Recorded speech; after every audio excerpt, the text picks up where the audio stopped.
And when we think about safety, we think about our own family, our own loved ones, and we want to be the most safe we can be out there. Transportation has long been considered a man's field, but throughout time, women have made a significant contribution to this industry. One local company is making major impacts from right here in the state. The woman behind the wheel, Mrs. Willie Jones. The table is set. Now let's get some napkins dirty.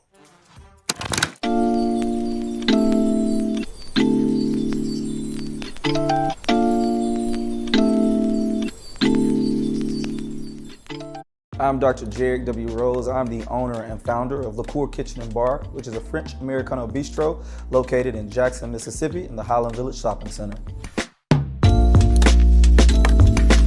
So what is Lour? I mean, man, Lour is everything. Lour is a vibe. Lour is a beautiful ambiance. Lour is live music, specialty cocktails, amazing food and desserts. Lour is date night. Lour is family night. Lour is girls night. Lour is brunch. Lour is something for everyone. When people inquire in regards to my inspiration, I would definitely have to say it's due to the passion that I have for business and my love for food.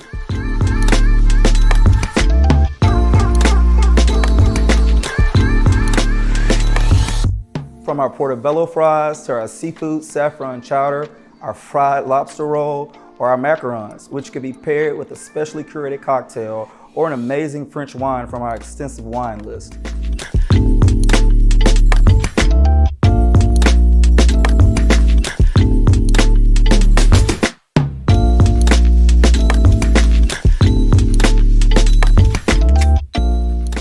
Welcome to Lour, where professionalism meets the party.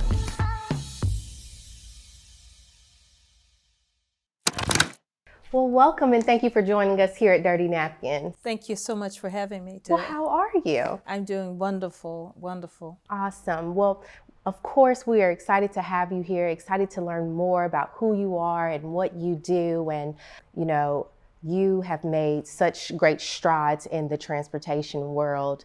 But of course, we want to know a little bit more about you. And you're married. Tell us, how long have you been married? Actually, I'm widowed, and my husband passed away in the midst of COVID in 2020.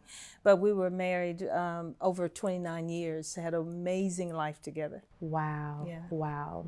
And I mean, we're still in the midst of COVID. I think if you didn't know personally lose someone from COVID, you might know someone that has. How has that transition been as we are lifting up the bans and things are, we're still contracting COVID, but people are a little, maybe not taking it as serious. How does that feel as you transition? Yeah, I think the amazing thing is the conversations I've had with women about what they dealt with in COVID and how they came out of COVID.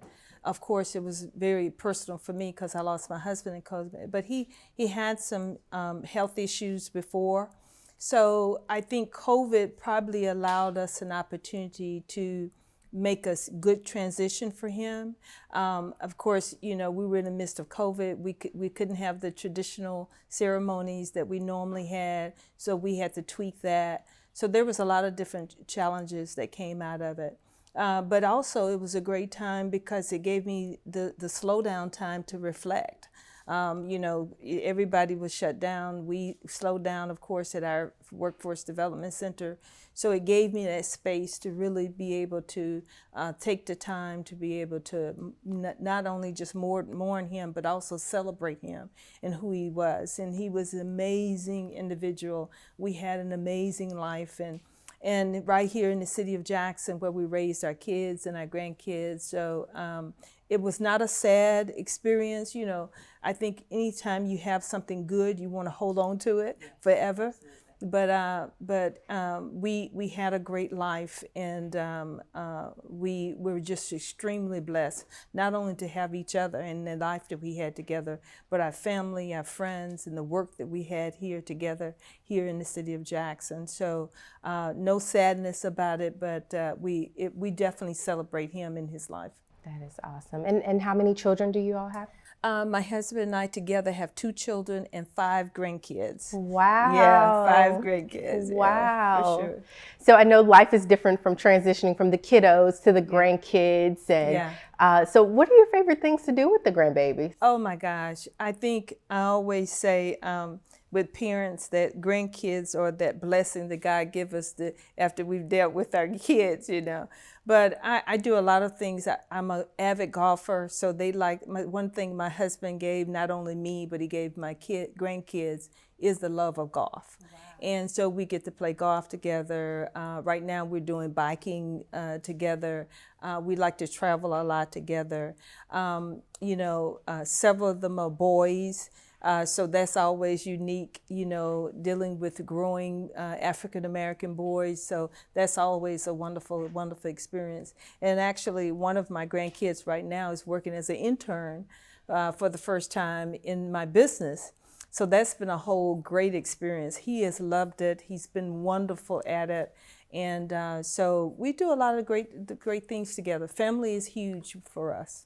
That's awesome. And I was going to ask you, do you have any of the grandbabies that are interested in the field? I'm not sure yet. They're not at that age yet where they can make that final decision. They're definitely heavily involved. A couple of my grandboys, who I always say that I spend a lot more time with them than maybe some of the others, is that they have grown up in the business. Mm-hmm. So they have looked on and they understand the vision that we have at DSC, and that's so very important.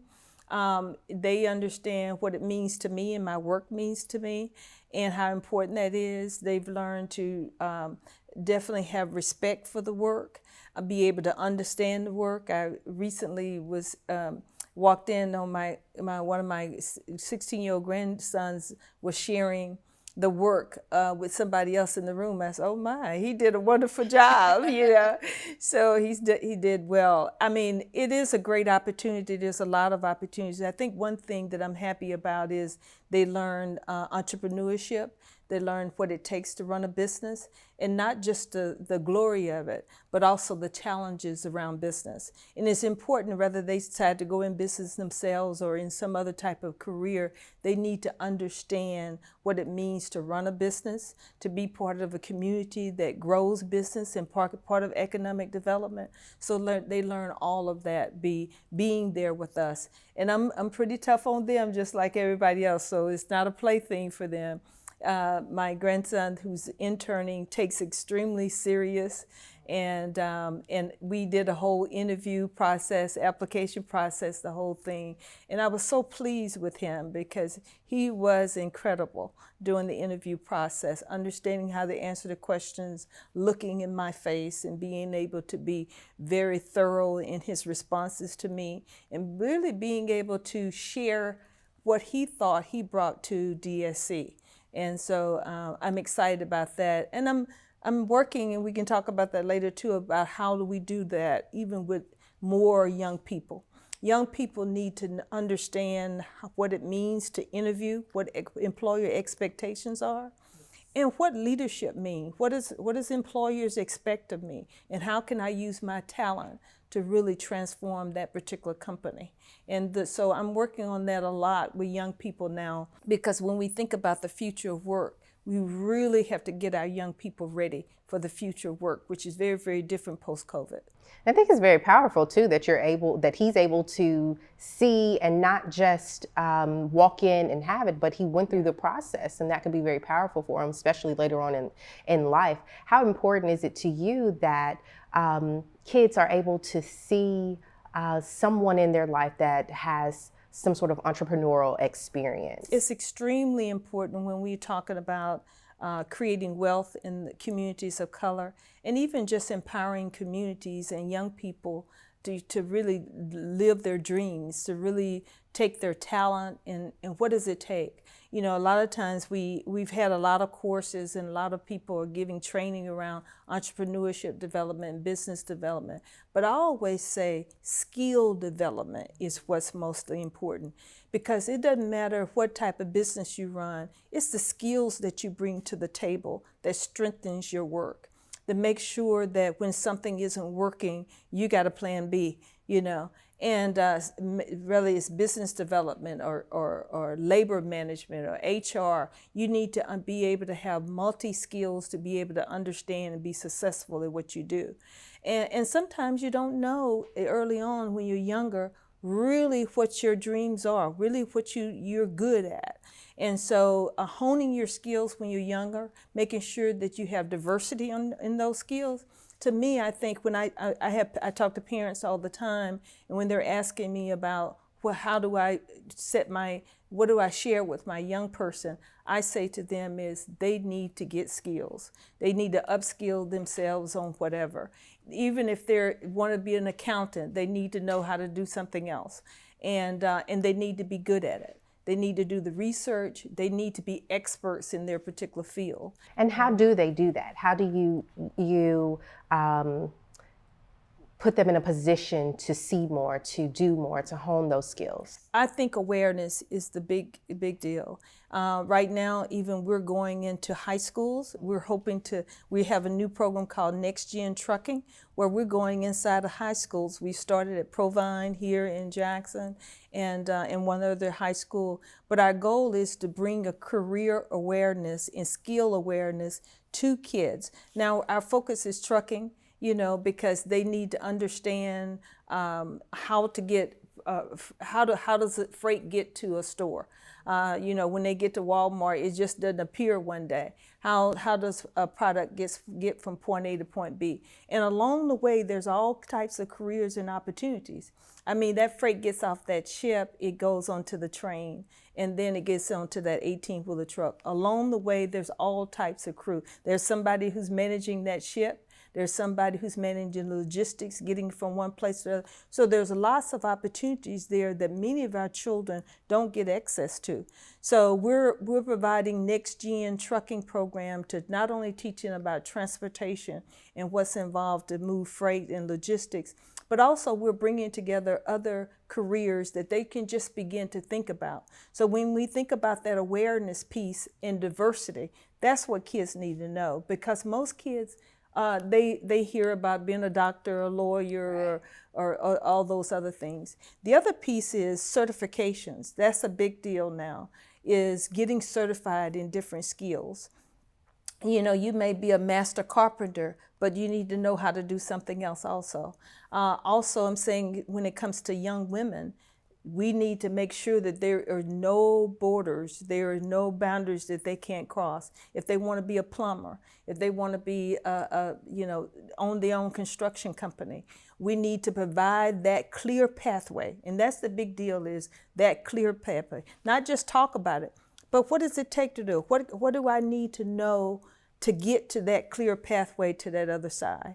And that's what's missing a lot now. I think we as parents need to be pushing that. And then as parents, we need to talk to each other. We need to share our resources, share what is working for us in those opportunities, and really work together to empower our children. I think that's the biggest resource and thing we can do to help our kids really be successful for the future. Awesome. And what actually drew you to the world of transportation? Well, when I moved back to Mississippi now, almost 31 years ago, I started work for a major transportation company. I won't give you the long story of that, but this company had locations all over the South. And I went in and really loved the industry. Moved up very, very quickly in the transportation company, began to manage those operations, every aspect of it. But I was a newly married individual, so the hours were just crazy for me. And so after 3 years, I decided to leave that company. And the whole idea of employee leasing came up, and I did a lot of research on it. There was no company in the area that had an employee leasing firm that specialized in commercial truck drivers. So I started one of the first employee leasing firms here in the state of Mississippi that specialized in truck driver. But the main focus for the career and the job and the business was because there was a need and market there for companies. Companies, the trucking market has been tight for many, many years. And even at the time that I started my company, now almost over 30 years ago, there was extreme need for it. In distribution country, manufacturers, they needed help establishing driving forces. So we found a niche and started a company, a one-woman office. It turned into, at one point, 150 full-time drivers, and then led to a focus around getting more women in trucking. So there was a market there, and still is a market there. That's why a lot of people say, why have you been successful? Well, one part I can't take credit for is that it's always been a tight market in the trucking industry. There's a lot of great opportunities there. There's higher wages. There are great benefits and opportunity. So that makes it a little bit easier for companies, for women like me, because you got that market there. It's just how do you feed that market and do it successfully, that it empowers the stakeholders that's involved, not only employers, but also use it to empower communities, empower women, empower men, empower families. And so that's what we've been successful at doing. So you came into this industry and you started this business with no entrepreneurial experience. Right. Well, I was in management for quite a bit. I moved from Los Angeles back to Mississippi. And while I was in Los Angeles, I got a big opportunity with a couple of companies to really stretch my management skills and my leadership skills. And so those types of things, that's when I talked about skill development for young people, because I honed my skills and were able to diversify those skills at wherever I went. Those skills were the things that kicked in, really gave me the strength that I needed and the confidence that I needed to start my own business. What does HR, what does a good staff looks like? What does good leadership look like? What does good customer service look like? How do you build relationships? All of those things over the years I got a chance to hone and been able to upskill and really use in the industry, that led to me being able to use those things in my business. And then I think, when we think about business, I always, when I'm having these conversations, is you have to have those principles and those things that you stand on. Those are the things that make you stronger. You got to have fair. You got to be fair. You got to understand that there's a give and take. There's some compromise. You got to want the best for the other person on the other side, just like you. It can't be just a selfish thing. You got to build good relationships that will last a long time, and build that influence in the community where people trust you.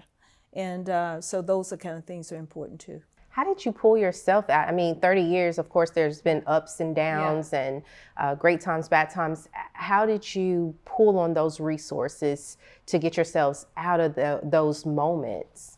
I think early on, it was the hard work.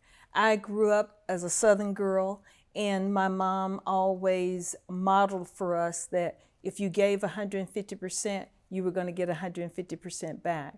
So having those, those grounding things that really helped me focus on my business and what I wanted to do. Commitment, being committed to whatever I decided to do, you have to be committed for it. And also, I always wanted to be excellent. Whatever I did, I wanted to be excellent. I think that's important in business, to be able to want a good product and a good service that you want to be able to offer people. And you talked about, a lot of times people ask me what about the successes, but we had some challenges. I think if you strategize and do your best, give your best out there, and even when you don't succeed, you got to have the strength to still get back up the next day and move forward. You got to keep moving, and failure just makes you stronger for the next time. And also, you need to learn when you fail. In the midst of failure, you have so much reflection, and then when you're able to look back and say, "Wow, did I come out of that valley?" And of course, I have to say that having a relationship with God and Him being the everything in my life, and when you you're looking for that person or that entity to call on for the answers, and whether it's peace, whether it's joy, whether it's comfort regarding solutions, opening up doors. Because there's some doors that you can't do alone. And having a relationship, a spiritual relationship that you can lean on and count on has made a huge difference in my life. Wow. And you've created a lot of job opportunities for a lot of people across this state.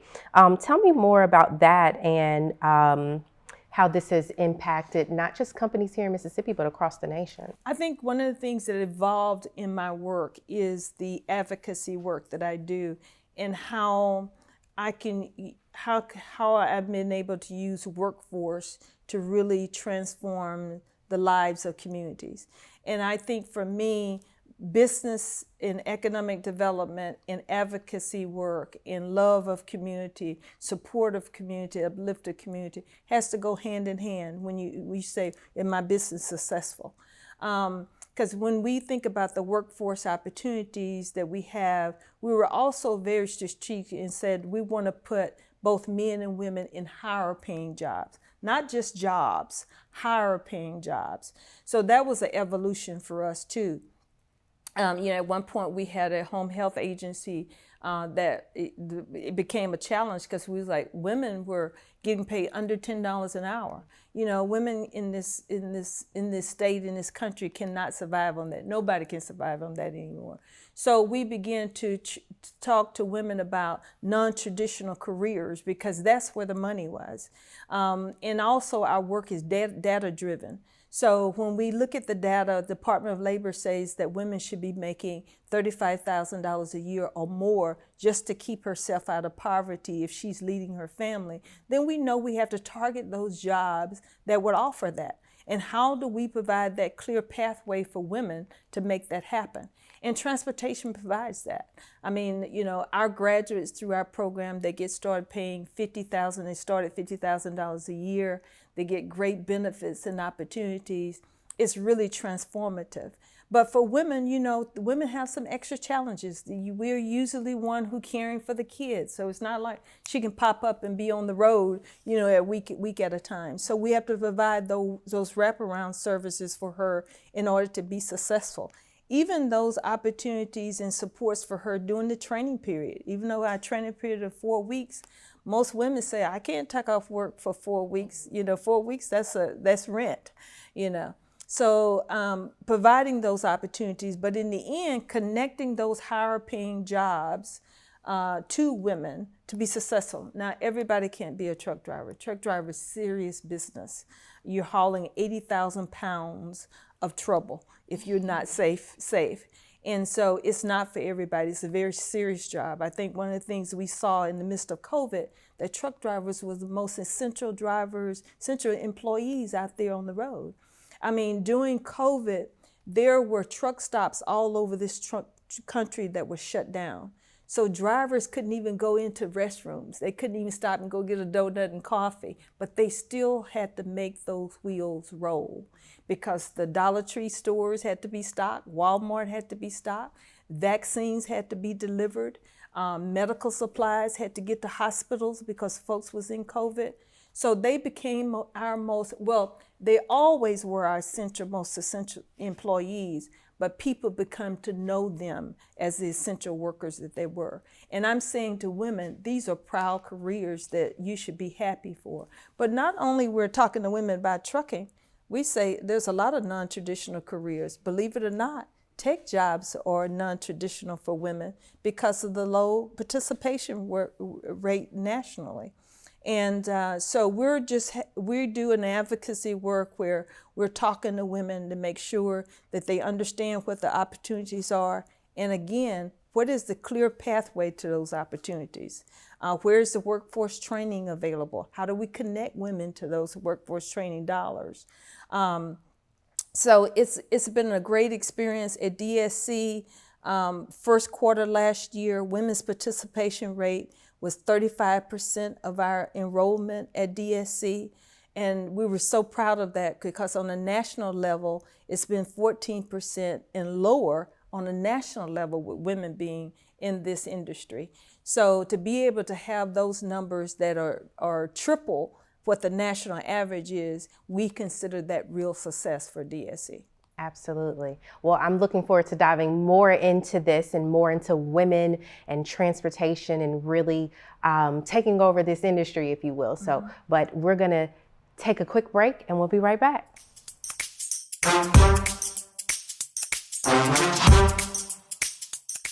And welcome back to Dirty Napkins. We are here with Miss Willie Jones of DSC, and we're talking about the transportation world and really about getting women more involved in this industry. So welcome back. Thank you. So let's talk more about women in the trucking industry. What challenges do you think women are facing in this industry? I think it's, unfortunately, they have challenge from the door and across. Some women do, have less challenges than others. One is access to workforce training, dollars and opportunities. We need to invest more money in getting women upskilled for not only trucking jobs, but other careers in this industry in order for them to be successful. Because when we talk about the need for higher pay for women, a lot of them have to be upskilled for those particular jobs. So workforce training dollars. And then women, because a lot of times we're the caregivers, you got to have, affordable child care. You have to be able to have, sometimes even with some of our women, even transportation funds and wraparound services during the training period that they're in training. So those are the type of challenges we have. But also, as they transition from the training into trucking, into the industry, is making sure that we continue to support them beyond that training. And the ones that are successful, we know that when women get out there on the road and they're out there and they go through and stay in these careers for at least 6 months minimum, then they begin to gallop. They've learned what it takes out there on the road. It's amazing some of the testimonies that I've had from women who say, oh my God, the first time I put that 53-foot trailer into a hole that felt like a needle, they stood back and looked and said, oh my gosh, if I could do that, I can do anything. And I think that's one of the things I love about trucking and what trucking does for women. It says to them, I can do anything.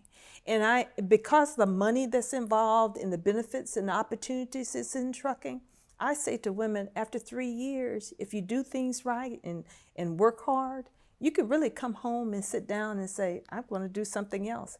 Have your bank account, purchase your own home, get out of debt, go on vacation with your kids, really change your quality of life. That's what good workforce development does. It changed the quality of life for individuals and families. And that's what trucking does.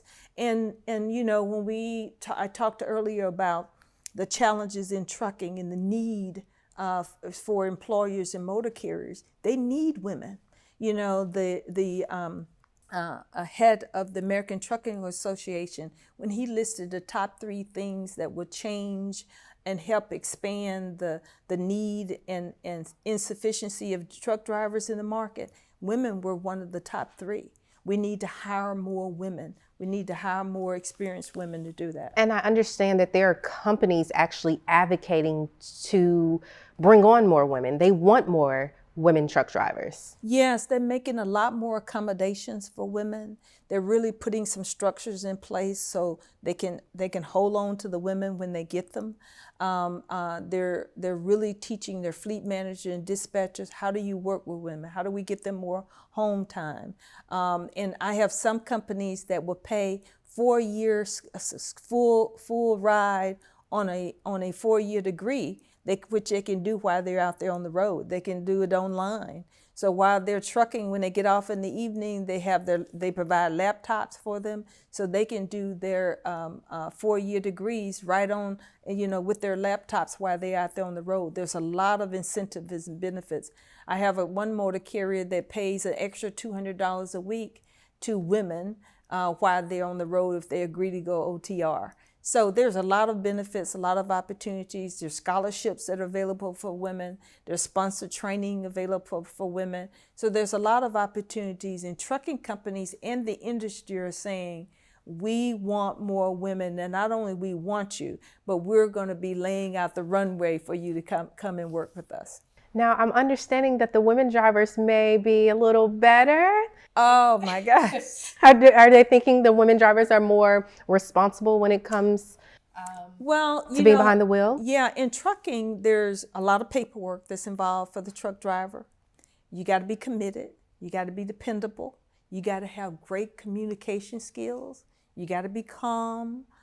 All those things are talents that women have. Sounds like a great woman. Yes. And it requires leadership, because when you're out on the road, nobody's looking over your shoulder. It's your responsibility to get that freight from point A to point B, and you got to be creative in the way you do that. Sometimes you can't talk to the dispatcher at 2 a.m. in the morning. And we as women, we get creative when it comes to solutions. And so women do a wonderful job, and they are so safe out there on the road. They're some of our most safe drivers on the road, because women have children, we have grandmothers, we have all of those things. And when we think about safety, we think about our own family, our own loved ones, and we want to be the most safe we can be out there. So women make really, really great truck drivers. And then I have to tap into opportunities around business development. There's lots of opportunities for women to own their own fleets, own their own set of trucks. There's logistics opportunities for women. So there's a lot of other opportunities too. You don't have to just be a behind the wheel, truck driver behind the wheel. We're getting ready in 2023 to offer dispatching and freight brokering classes for women. So those are other opportunities. And when we talk about post-COVID for women in the future of work, a lot of women say, look, I enjoyed being home with my kid. I want to find an opportunity where I can do some work from home. You can be a dispatcher from home. You can be a freight broker from home. So there's lots of opportunities I want women to really look at and take advantage of. And if they call us, we're going to walk them straight through that pathway to get it done, and really make sure that we remove whatever hurdles that's required for them to be successful. And you're seeing an increase. It hasn't quite moved the needle quite yet, because it's not a lot, but we are seeing more Black women that have career jobs, doctors, in various fields, but that are actually buying fleets. They're not behind the wheel, like you say, but they are owning the actual fleets that are getting on the road. Yeah, and it's amazing how a lot of companies are even focused on diversity and inclusion. FedEx, UPS, Snyder, all of those are focused on making sure that they have diversity in the industry. Because be honest with you, besides getting more women in the industry, has not always been a great playing field for us, women of color. I mean, when you see and you look, even as early as maybe 5 or 10 years ago, when you looked at what was really behind management and ownership, there were white women.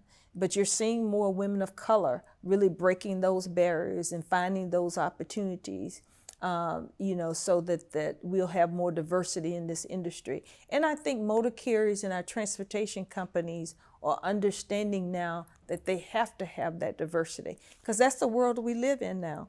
No matter where you are, whether it's in trucking, whether you're in banking or whatever, you gotta provide opportunities for everybody. Everybody deserves the opportunity, no matter what your skin color is or who you are, And then it's up to us also to make sure that we walk through those doors. Let's just don't wait for those doors to be open. How do I get through that door? And that means linking with organizations like DSC, Workforce Development Center, calling on your friends, going into the particular spaces where those opportunities are available for you.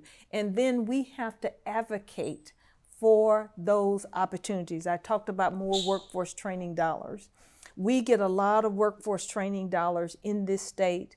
We have to make sure that we are spending those dollars effectively for women, not only just women, but whole communities. How do we make sure that we're spending those dollars, that those dollars will help transform lives through good workforce? Good workforce includes higher paying salaries, great benefits and opportunity, and a clear pathway to those jobs. Those are what good workforce characteristics look like. That's That's awesome. And if someone wanted to get into this field, whether it's owning a fleet, becoming a broker, or getting behind the wheel, they can reach out to you and come see you at DSC Yes. for more information? Yes, we're located right on 55 South. We have an amazing facility, over 4,300 square feet of grounds and 7 acres of training ground there, and an amazing team of not only instructors, but even one women-led organization there. So a lot of our administrative staff are women. But give us a call. Our website is drivingyourfuturems.com. That should be easy for people to remember, drivingyourfuturems.com. A lot of the information is on our website. They can call us 601-351-5858, 601-351-5858. The only thing that we ask folks before you pick up that phone and call us, you got to be committed. You got to be open to opportunity. And if you're not ready for real commitment to real change, wait to make that phone call with us, okay? Awesome. Well, before we go, this is Women's History Month, so we want to know what motivates you, and also who's the woman out there that continues to help drive you every day? Well, my mom always is, I've been blessed to have a powerful queen in my mom. She taught me so much by example. But over the past several years, I belong to one of the most amazing women's organizations on the planet, Women for Progress of Mississippi. And it's a group of women from all walks of life who are Nefertiti's to the hilt. They're out there raising families, building their businesses, sitting on benches, in medical offices, at the Capitol, all walks of life. And I tell you, every day they are the ones that motivate me. They have a commitment to excellence. They have a focus on community. They have a passion for family and also support of each other. They really blow wind beneath my wings every day, and we blow wind beneath each other's wings every day by supporting each other in very unique ways and very sincere ways. So, I get blessed by that every single day. And being president of Women for Progress, I have a special place at the table. So I'm very, very grateful for that opportunity. And Miss Dorothy Stewart Samuel, our founder, who founded this organization over 45 years ago, has really created a legacy for us, for all of the women that are part of this organization and all of the women that we're able to empower through this organization. Well, I know for a fact that you are just that to a lot of women across this community. So tell me, what type of legacy do you hope to leave behind? I hope women see in me that we have the power to do whatever we want to in our lives. We have what we need right now. I think for so many of us, we think, okay, I gotta wait till I get this done, or I get this degree, or I get this certification. I want women to know that you need to look and see what you have already in hand, in your pocketbook, as they say. God gives us each everything we need to accomplish everything He wants us to have in our lives. And women need to understand that. They need to believe in that. And we need to also say that to each other. We need to really keep lifting us up and reminding ourselves that we have everything we need to be successful. So when we talk about my legacy, I hope women see not only through my work, but also the life that I live and then how I treat other people, is that, life is great. It provides joy to us every day. God loves us. And I tell you, at this point in my life, and I won't say what my age is, I say to women also, real good living happens past 50. So even with young women, think about your future. Think about what you want that to look like. And so I think this is the best time, even though I lost my husband in 2020, life is great. And I just find a little joy in it every single day. And lastly, what do you say to the young Willie Jones who had just started as an entrepreneur over 30 years ago? What do you say to her right now in that moment? I really say is have confidence in yourself and have belief in yourself that you deserve everything that you have dreams for yourself, whatever you feel in your heart that you want to accomplish, you deserve it. You don't have to ask anybody for permission for that. But I also want to say to women also, we got to continue to work for it. We got to continue to invest in ourselves. We got to be able to ask for help and don't fear that help. I think that's, if I can walk away with this conversation today, talking about what I want young people to do, is ask for help. And I tell you, it's amazing what happens. And have no fear of it. Even if when they say no, okay, let me move on to somebody else. I say to women all the time now, I wake up every day and first thing I do, well, who am I going to ask for help for today? Even at my stage. And I've gotten good at it. And I want to say with young women, get good at asking for help, yeah, for sure. And definitely think it creates that support that you need, that you're afraid to ask. And women, we like to take things and I can do it all. Yeah. Especially as a mom and as a wife. Yeah. And we talked about this, before the camera started rolling. How do you balance work, life, marriage, and, friends and all of that? How were you able to manage that? Right. I think we have to be a little selfish with ourselves too. But first, build your small village that provide, and in that village, create everything you need for joy, for peace, for uplift, for strength, all those things in that village. And don't make it a big village. You just need to keep it small, of those trusted folks that really support you and thrive, and you can have someone to lean on. But also, I love a lot. I have a lot of things that I enjoy. Like I said, I like to play golf. I like to travel. Find that time for yourself, even if it's just when I get home in the evening, just to be able to relax and say, I'm going to stream Young and the Restless, or one of those things. Whatever really relaxes you and bring you joy and reflection. But family is important too. I think a lot of times we as women, we get involved in so focused on our careers. Relationships matter. And that means having someone in your life that you can lean on, that you can share your life with. I think the most exciting things is the almost 30 years that I had with my husband. And even now that he's gone, it's those memories that empower me every single day, that brings me laughter, that brings me joy, that bring me strength. My husband, I think about the things that my husband used to tell me and share with me. He was my compass, and he remains my compass today because of that. And I say to women, make sure that you're building those relationships that provide those memories that will help keep you strong and strengthen you, bring you laughter. I still laugh when I think of some of the memories that my husband and I have together.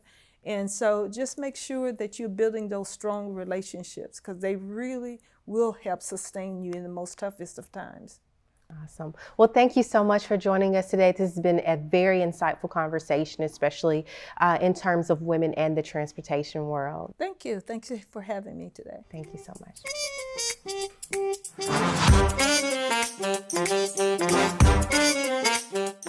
Well, that's our show. I hope you've enjoyed this interview of Willie Jones of DSC. Be sure to tune in next week, where we'll be highlighting another advocate and her works in the community. We do want to give a special thank you to Oxfam for sponsoring this special series on women showcasing their works in our communities. Now, we do want to stay connected with you, so be sure to follow us on all social media.